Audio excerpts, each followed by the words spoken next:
Cross-extension reflex is a type of process that allows for movement of the body. This is a picture of the process. This is the brain. This is the spinal column. This is a sensory neuron that contains dorsal root ganglia, which is a cluster of nerve cell bodies in a dorsal root.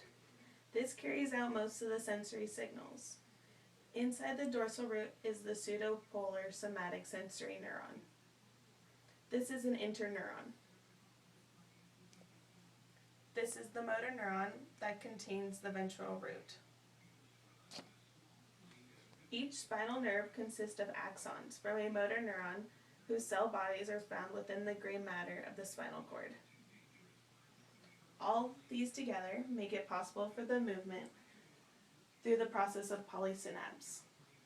Starting with the spinal cord, which is the most important structure between the body and the brain, the spinal cord extends from the foramen magnum, where it is continuous with the medulla, to the level of the first or second lumbar vertebrae. What attaches to the spinal cord is the sensory neuron and the motor neuron. The sensory neuron carries a message from certain receptors, like pain receptors, and it hits the spinal cord with the message that it wants to move a part of your body. This message is then passed to your interneuron through synapse, which acts as a link between sensory neurons and motor neurons. Once the message is then approved, the motor neuron responds by having the appropriate body part move. Cassidy is performing an ipsilateral movement, which means appearing on or affecting the same side of the body, meaning it uses the same arm and same leg at the same time. She has an invisible string that pulls every time she raises her right arm, her right leg goes up with her.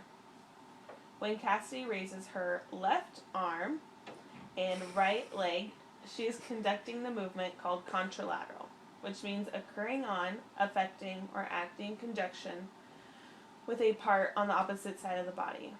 Consider a pull or reach dominant movement. When Cassidy is using her extensor muscle, she is increasing the angle between her limbs. This is also an antagonist movement. While one muscle relaxes, the other contracts.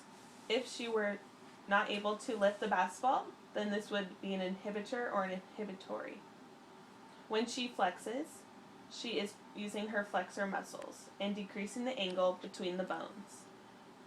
As Cassidy jumps, she is experiencing an exhalatory motion. Her cardiac muscle fibers are contracting, making her blood be pumped faster. To further stimulate the impulse, it would be known as a reverberation, which is like positive feedback. Thank you for watching my presentation on cross-extension reflex.